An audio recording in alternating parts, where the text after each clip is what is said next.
Boa noite, turma, tudo bem com vocês?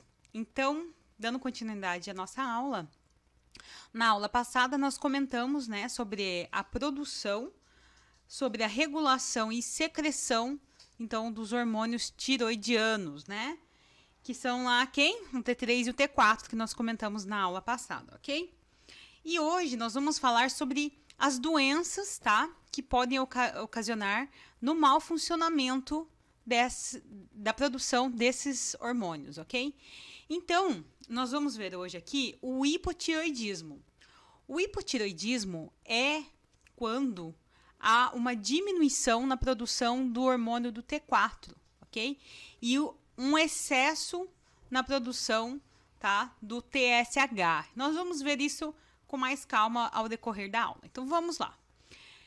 É uma doença, então, como eu falei, no sistema endócrino, que ela vai estar tendo uma queda na produção, dos hormônios T3 e T4, em específico, da tiroxina, que é o T4, É uma doença que ela vai ocasionar com mais frequência em mulheres acima de 50 anos, mas isso não quer dizer que não possa ocorrer em outras pessoas de sexo diferente. Por exemplo, os homens, mulheres, podem ter essa doença independente da sua idade e independente do seu gênero, mas é mais acometida, em mulheres acima de 50 anos. Ela é produzida, então esses hormônios só vão ser produzidos quando a glândula da hipófise, que é aquela glândula que fica no nosso cérebro, ela vai estimular, então, a produção do T3 e do T4. Por quê? Quando a hipófise determina que na minha corrente sanguínea não tem a quantidade necessária do T3 e do T4, ela vai fazer o quê? A hipófise vai estimular a produção de um hormônio chamado TSH. Esse hormônio vai ser responsável, então, em levar essa informação da hipófise até a minha glândula, tiroidiana para a produção, então, do T3 e do T4. E eu pus aquele esqueminha lá que eu fiz, na época. A gente ainda estava aprendendo a mexer, ainda estamos aprendendo a mexer aqui no programinha, mas eu já consegui trazer para vocês, em PowerPoint, apresentação, vídeo, porque é uma forma mais fácil da gente conseguir, destrinchar a nossa matéria melhor. Então, eu trouxe aqui, na aula passada, aquele esqueminha que eu tentei desenhar no caderno para vocês. Eu sei que fica, foi um pouco difícil de olhar, mas eu vou só dar uma pincelada aqui de novo, do que ocorre. Se vocês quiserem saber como é que funciona mesmo, volta lá na última aula que a gente teve na quarta-feira passada e assiste o videozinho de novo, Mas só dando uma pincelada, o iodo, ele tá lá na minha corrente sanguínea. Isso aqui é uma veia, Isso aqui é uma veia. Tá lá na minha corrente sanguínea e após a ingestão do iodo, E ele vai entrar de novo na minha corrente, na minha célula, em forma de iodeto, mas eu pus aqui iodo que fica mais fácil. Ele vai estar com a carga negativa, só que para ele entrar, ele precisa do quê? De uma proteína e ele vai entrar junto, então, o Na, Um momento, esse iodo vai precisar sair, para o meio externo da minha célula e ele vai, nesse momento que ele sair, vai precisar de uma outra entrada, que é a entrada, do cloreto. Ele vai entrar aqui em forma negativa. O iodo também vai sair na forma negativa. Só que esse iodo vai ter um encontro com um peróxido de hidrogênio que vai fazer a polarização desse iodo. Então, ele vai ficar com a carga positiva. Com isso, com essa polarização do iodo, ele vai conseguir, então, a união com a tireoglobulina, que vai ser produzida, é uma substância que vai ser produzida lá no meu retículo endoplasmático rugoso e complexo de Golgi, que vai ser também excretado para o externo da minha célula. Depois que o iodo fizer essa junção junto com a tireoglobulina, ela vai entrar novamente para a minha célula, E ela vai ter um encontro com os meus lisossomos, que os lisossomos nada mais vão fazer do que uma digestão da molécula orgânica. E esse processo todo vai produzir, então, vai liberar, essa nova substância que são os hormônios T3 e T4, que vão ser liberados para fora da célula, novamente para a corrente sanguínea, ok?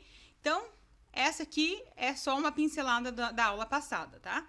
Então, quais são então os sinais e sintomas que essa doença pode ocasionar, ok? Então, os primeiros sintomas ali, pele seca, aparência mais pálida e fria, enfraquecimento de unha, cabelo, tá? Então, fica bem fraco, tudo quebradiço, cansaço, tá? A pessoa começa a ter movimentos e falas mais lentos, uma dificuldade de pensamento, a pessoa, né, é um pouquinho mais lenta, prisão de ventre, aumento, né, aqui da região, tá? Então, se o médico, quando a pessoa vai fazer o exame, né, a primeira coisa que o médico vai fazer é palpar essa região, porque ela tem um aumento, né, que é perceptível ao tato, ok?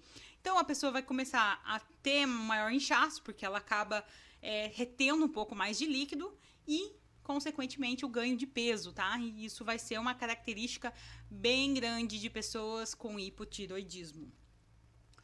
Então, o hipotireoidismo, tá? Como é o diagnóstico dele? São exames, tá? De sangue. Então, vai ser feita a coleta, né, do sangue. E vai ser, então, verificado as quantidades de TSH, de T3 e de T4, ok? No hipotireoidismo inicial, né, de forma leve, o TSH ele pode estar alto e o TH normal, tá? Então, a pessoa pode até fazer ali, às vezes, o exame de T3, T4, tá tudo normal, só que o TSH dela vai estar elevado. Então, isso é o início, tá? Pode estar indicando o início do hipotireoidismo, tá? E depois de algum tempo, né, isso pode estar determinando, em novos exames, pode estar mostrando que o T4, né, vai estar ali com carência, tá? Então, vai estar com quantidades anormais, tá? E, provavelmente, o TSH em níveis altos, ok? Outra doença, né, do hipotireoidismo é essa doença aqui, Hashimoto, tá? Que ela pode ser uma doença autoimune, tá? Então, vamos dizer assim, o próprio corpo identifica o T3 e o T4 como agentes, talvez infecciosos, alguma coisa ruim do corpo. Então, eles não entendem o T3 e o T4 como algo bom para o organismo. Então, os nossos anticorpos começariam a atacar diretamente a nossa glândula tiroidiana, atacando, então, os níveis de T3 e T4 que seriam produzidos no nosso organismo, ok? Então, é uma outra doença, tá? Que pode ser ocasionada, mas é uma doença não tão normal. O mais normal é o hipotireoidismo mesmo, ok? O diagnóstico, tá? Ele vai ser feito através dos sinais clínicos. Então, a pessoa vai começar vai comentar com o médico os sinais, os sintomas que ela teve, né, durante o período ali que ela acabou identificando.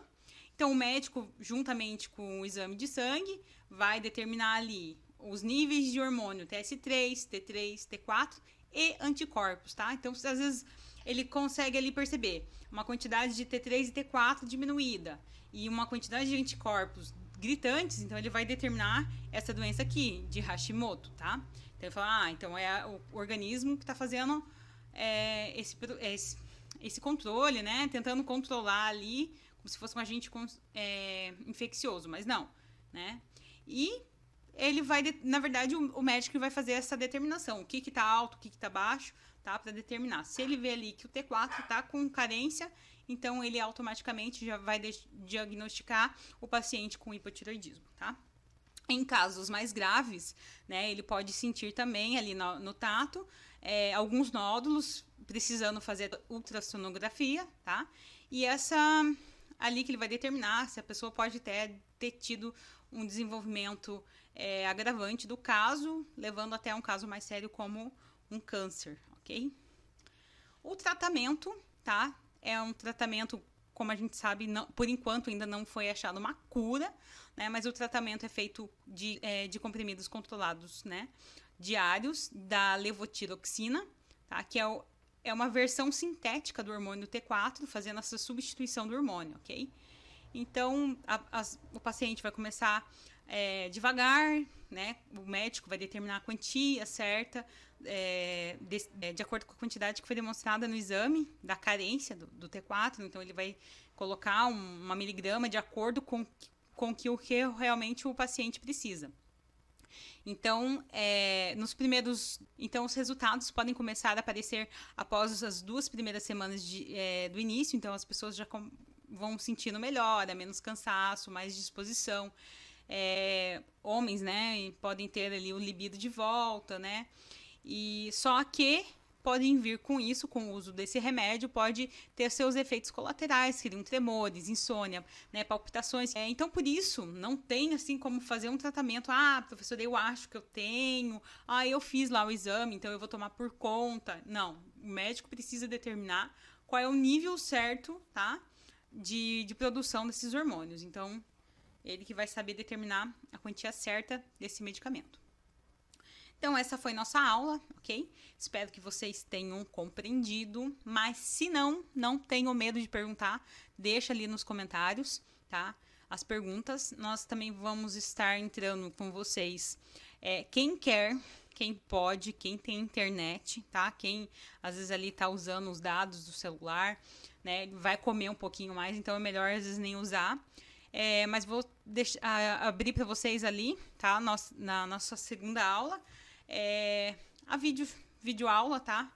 Online, para que eu espero que quem realmente possa entrar, para que a gente possa tirar nossas dúvidas, conversar, saber como é que vocês estão, tá? Se tem algum problema com a nossa plataforma, se não está sabendo acessar, se não está sabendo mexer, esse é o momento para a gente tirar as dúvidas, tirar limpo, tá? Então, por favor, segunda aula, vou estar ali com vocês, tá?